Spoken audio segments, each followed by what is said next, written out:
So I just wanted to give you a nice little tour of what I'm doing in the construction. And I don't have the best quality video equipment, but what I've done so far is I've been working with these sheets of cutting board material that come in 4 foot by 8 foot lengths, and they come in 1 inch thicknesses and 1/2 inch thicknesses, and they're very easy to work with.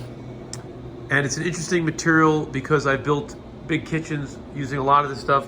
I'm trying it in a retail environment because I'm trying to lay low on some of the stainless steel that I used to use, and also it's a really easy material to build with. I did some video stuff of this before where I was showing the inside of the cabinet. I'm working with the 1/2 inch plastic sheets. It's really easy to cut and put into forms that you need and drill holes. So I'm really excited. I'm going to be working with square, and I built this.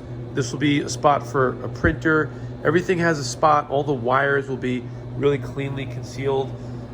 And as I was mentioning in another video, the space that I was coming into, the downstairs, they had these really beautiful amethyst crystals that were kind of hidden treasures in the basement. So I'm building them into the restaurant kitchen up front because I just think they just add a little interest.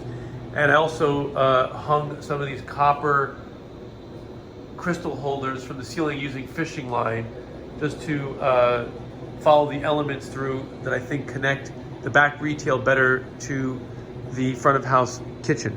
So in this configuration here, we had a standard true 3-door refrigerator where they did their retail sales from.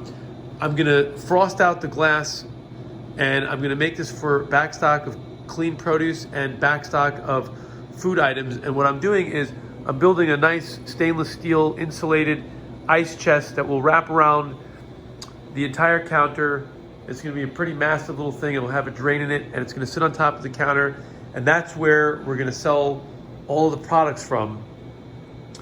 The smoothie bar is coming into place. This one's a little bit more tricky, but as you can see, I'm putting in all the elements for a great functioning smoothie bar, and I'm going to be working with different blenders. They're just here to help me get the scale of things. What I did was I did a little bit of a route inside of the plastic cutting board material so that the base of the smoothie really sits firmly in a place and doesn't get to move around. People that work in the back of the house, they like to move stuff around, and I don't want that. I want the organization. And so in this custom piece over here, this is where I'm going to keep all the powders. These will be decaled nicely. We'll keep our teas up here. And as I mentioned in another video that I was doing, was I'm building out a shot bar. And what I'm doing for the shots is setting it up so that the shots will be on display in different places. This will be a full rack of about 12 different shot glasses. And I have another spot up here on top of the medicine cabinet. The medicine cabinet was something that I had in storage that I custom built. And the medicine cabinet is going to be for kind of like the weirdo powders and tinctures and stuff that you don't sell a lot of, but I think can make the business interesting when you get customers that want to, do something different. The produce washing sink is covered up right now because we're doing some work. I'll show that in another video. And as we move down here, I've got plenty of space to keep dirty produce in boxes and wash it. I got my 3-comp sink, and I have a dishwasher. The dishwasher was here. I kind of like it for utensils and the shot glasses, etc. So I'm going to keep it. The thing that I'm really excited about is this place used to have cardboard menus hanging from the ceiling, and they were never up to date. And so from my previous experience, my previous partner got me into the digital menu boards, and I really love them now that I see that they do fit into, they fit into a healing space, so to speak, this type of business. I didn't used to think that they worked really well. I thought they looked a little too commercial, but they do work. And so this is a refrigerator top that'll house 3 to 4 soup kettles.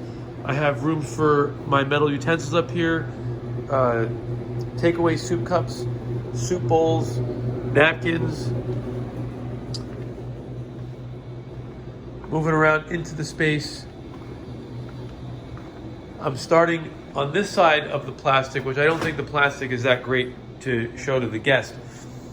So what I'm doing is I'm cladding the plastic in 1/4-inch pieces of oak that we're actually stripping down from large sheets. And when you nail it and glue it into this plastic, it literally is bomb-proof. It cannot come off. It's there forever. So this section over here will have that facing the customer, and on this side over here there'll be the stainless steel ice chest. So I think it's pretty cool. It's coming together. Oh, if you look on the back wall up there, you'll see sheetrock in a really weird shape. That flat wall that used to be there 2 days ago really drove me nuts. And so what I did was I built out a sheetrock bump out, sort of like a soffit, and I made it into a sort of a triangular wedge shape, because what I'm going to do is I'm going to put strips of colored mirror on it, so that from the customer's perspective, when they're standing on the other side of the counter, they'll be able to see the reflection of a person washing produce. So what I like about this kitchen is I'm inviting people to look at every single process, and I'm trying to make everything that we do here really special. And so I don't like the blind spot of the produce washer, although you'll hear it, you can see it from different angles. I want it to be really something that you can see, and I feel that the guest will feel satisfied with seeing produce being washed, and they won't have to see other food production processes to feel that everything is fresh. So that's how it's coming along.